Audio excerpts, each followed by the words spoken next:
Salut à tous! Alors, je vous emmène avec moi pour un tour de plaine. On va voir l'état des cultures, le colza, le blé, l'orge, la févrole, la luzerne.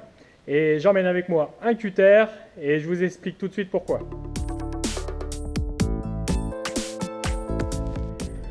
Alors en ce moment, on est dans la reprise de végétation des cultures et je veux surtout voir là sur le blé où en est le stade. Il approche du stade épi 1 cm et c'est un stade important pour le blé et pour l'engrais que je vais devoir apporter.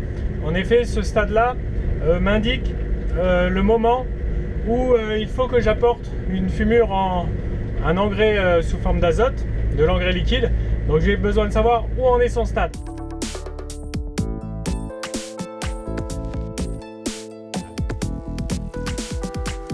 Donc là on se retrouve dans un champ de blé et je vais contrôler son stade. Je viens d'arracher un pied, c'est-à-dire une graine a créé donc ces plusieurs tiges. Donc ça a créé plusieurs tales et je vais chercher le maître brun, c'est-à-dire la tale principale, et c'est généralement la plus grosse. Et là je vais contrôler le stade et c'est là qu'intervient mon cutter. Je vais sectionner la tige de manière à voir où se situe l'épi dans cette zone là au pied normalement. On va enlever les racines, enlever la partie haute de la plante et on va faire une coupe. Voilà, donc là j'arrive à distinguer normalement où se trouve l'épi.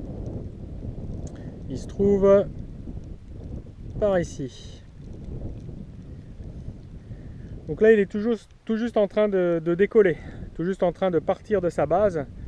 La base est en bas, il est tout juste en train de monter à travers la tige. Donc il en est au décollement. Donc ce que je vous disais, le stade clé pour apporter de l'engrais, ça va être le stade 1 cm.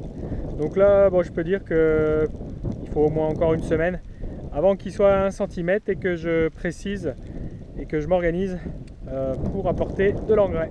Là on se trouve dans la partie du champ que je ne sais pas si vous vous rappelez, il y a quelques semaines, j'avais ressemé à la volée une partie du champ que j'avais manqué au semis. Il y avait un manque de craie au semis et je l'avais semé à la volée. Et vous voyez que ça pousse, bon c'est pas magnifique, il y a toujours une différence avec le reste du champ, mais bon ça pousse et il y aura quand même un petit peu de blé sur cette zone.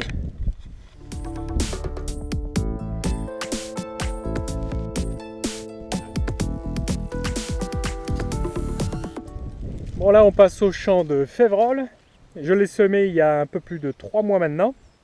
Elle ne s'est pas beaucoup développée pendant l'hiver, donc elle a pu être protégée des attaques de gel, les périodes gélives. Je l'avais semé suffisamment creux et là elle commence tout juste à sortir de terre et elle va bien profiter du printemps qui arrive. Donc là je vois qu'elle a 5-6 feuilles, ou peut-être 4 à des endroits, tout élevé a priori, donc je suis très content. Et quelques attaques de limaces ici. Ici aussi, puis ça c'en est des plus jeunes qui sont sortis récemment.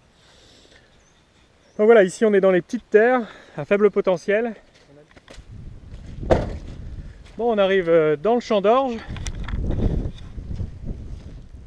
Il fait pas beau temps. Bon, globalement c'est bien.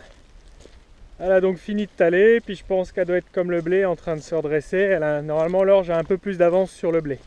Là aussi c'est les petites terres, vous voyez tous les cailloux au sol.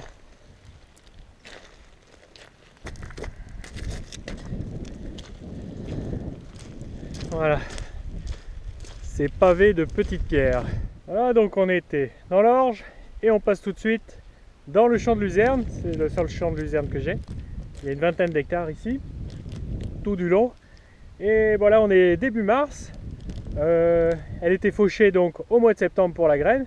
Donc là ce qu'on voit c'est les restes de chaume et là elle est en train de repartir au pied et en théorie au mois d'avril on fera une coupe de fourrage que nous vendrons à un éleveur.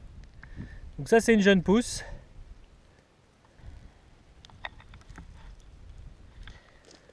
Ça intéresse beaucoup l'éleveur qui trouve là-dedans beaucoup de protéines. La luzerne va lui apporter beaucoup de protéines pour ses animaux. Voilà, c'est une culture qui tend à remplacer, qui remplace les protéines qui peuvent être apportées par le soja par exemple. Allez, je vous emmène voir le colza à l'occasion du salon de l'agriculture il y a quelques jours où j'étais à Paris. Certains m'ont demandé, voilà, j'ai rencontré des abonnés et certains m'ont demandé où en était la culture de colza que j'avais laissé repousser. Donc on va regarder l'état de la culture et puis pareil, je vais y aller avec mon cutter.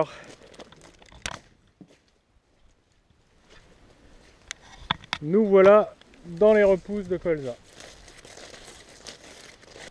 Quelques bouteilles dans le fossé. Voilà, donc j'ai arraché un pied. Bon, on voit que le collet est très fort. Il faut dire que c'est un colza qui est vieux, hein, qui a germé assez vite durant l'été. Donc il s'est bien renforcé avant l'été. J'ai des racines et un pivot ici qui est parti bien droit, donc c'est plutôt bien enterré. Et puis un système racinaire bien présent. Comme le blé, avec le couteau, je vais faire une coupe de cette partie-là. Puis là, j'ai commencé à couper les tiges. Je veux voir s'il n'y a pas des larves d'insectes qui auraient pu pénétrer dans la tige. Et a priori, il n'y a rien. Donc c'est propre. Faire attention de ne pas se blesser.